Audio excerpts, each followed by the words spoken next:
They say that the best time to start was 10 years ago and the next best time is now. And if you are scrolling through your feed thinking, do I really have time to reset before 2026? What if I told you that in just a few minutes you could pause, reflect, and actually set yourself up for a calmer, clearer, more intentional year with no fluff, no hustle, just practical science backed steps. Hi, I'm Garvita, and over the years, I have developed an unhealthy obsession with neuroplasticity. The idea that your brain can literally rewire itself through tiny changes in your focus, thoughts, and habits completely fascinates me. So, today, let me walk you through 5 super simple yet intentional ways to declutter your mind before 2026. So, get cozy and let's get into it. Think of your mind like a crow. Just as a crow can only carry a limited number of food in its beak or claws at one time, our mind works the same way. By the end of the year, we are holding on to unfinished plans, unmet expectations, memories, and worries about our future all at once. And when we try to carry all of that into a new year, we don't start fresh. We start with an overloaded mind. That's why a mental reset is all about what's really important to carry forward and what we can finally put down. Because when you clear your mental space, your mind becomes lighter and intentional. And that's why before you plan your timelines or goals, start with one word. Not a word for what you want to do, but how you want to feel as you move through the next 12 months. This works because of something called the priming effect, which means that what you focus on first quietly shapes what your brain starts noticing next. For example, when someone's on your mind, you notice things that reminds you of them. It could be a song, a place, or little details about them. And this is not because the world changed, but because your attention did. And your word works the same way. If your word for the next year is calm, your brain starts spotting moments that slow you down. If it's growth, you begin noticing lessons even in uncomfortable situations. This way, you don't force change, you let your attention guide your decisions. And to keep your word alive throughout the next year, make it visible. Set it as your phone wallpaper, write it on a sticky note, say it as your morning affirmation. And at night, ask one simple question: where did I notice my word today? And this brings us to our activity number 2, which is block 12 rest days. Think about it this way: even companies plan downtime. They provide planned leaves to their employees to prevent burnout and protect performance. They think long term. They already know sustainable work requires rest. This is yutori in action, the act of consciously slowing down to savor the world around you. And yet, somehow, you expect yourself to operate without that same structure. You keep going and rest only when you feel exhausted. So, by planning 12 rest days for 2026, you give yourself that same care and structure. It's a promise to take care of yourself.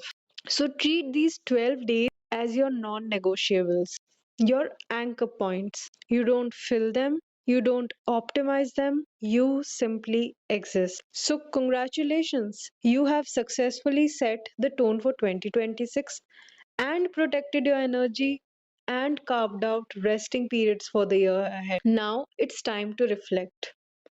For activity 3, list 10 unexpected gifts you received this year. Not what you planned or worked for, but the surprises, lessons, and blessings that showed up anyway. Think about the moments that made you smile unexpectedly, lessons that arrived in disguise. Write them down and feel gratitude for each one of them. Ask yourself, how can the energy from these gifts guide me into the new year? This shifts you out of your scarcity and into an abundant mindset. It reminds your mind that good things can arrive without force. And this brings us to our next activity, which is vision catch up. So, as the year comes to a close, we tend to spend more time with the people we love. This can be your golden opportunity to share what you've learned this year with your loved ones, to speak your shifts, surprises, and even the things you're ready to release. So, invite a friend, host a night together, talk about your vision and where you're headed in 2026. Don't complicate it, keep it simple and keep it safe. Let the reflection become a conversation. Let gratitude and release become shared. This way, you've reflected, shared, and released what felt heavy. And now it's time to create space. This brings us to decluttering for clarity. Since our minds mirror our environment, every unread mail, every photo that keeps you emotionally stuck, accounts that drain you, and even your physical environment signals your brain of unfinished business. And unfinished things drain your mental energy. So when you declutter, you close this loop. This is called danshari, which means it is the act of letting go of what no longer serves you and releasing your attachment to it. You can say it's a way of protecting your mental space, but the question arises, how do you keep this throughout the year? And the answer is by choosing every single time. Before you save a photo or follow an account on Instagram or say yes to something new, ask one question: does this add clarity or bring noise? And that brings us to the end of the reset. But I want to leave you with a few bonus ideas. Number one, create a joy menu. This is simply a list of things that bring you peace and make you feel good. Things you enjoy. So, on your planned rest days, instead of asking, what should I do? You can choose something from this menu. This will give you no decision fatigue.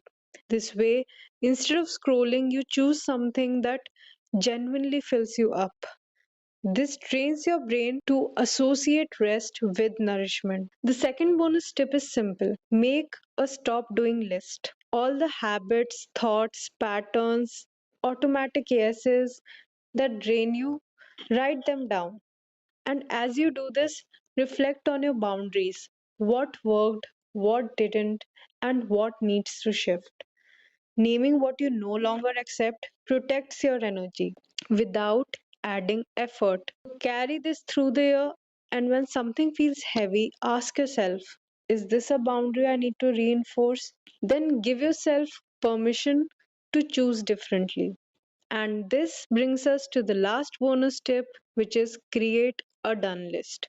Write down everything you accomplished, overcame, or simply survived in 2025. It could be anything big or small, but the main thing is it counts. This rewires your brain to notice progress, not gaps. It reminds you of your wins, resilience, and challenges you navigated the year. Let yourself be proud. And now, as we bring the reset to a close, take a moment to notice everything you've done in this journey. You've set your theme for 2026, planned your rest days, decluttered, practiced gratitude, reinforced your boundaries, and celebrated your wins. So, you're not stepping into the new year with a list of shoulds or pressure or expectation, but with trust in yourself. So, carry the reset with you and let guide your decisions. And if this resonated with you, make sure to like, share, and comment below. Have a very happy and successful new year, and I'll see you in the next video. Bye bye.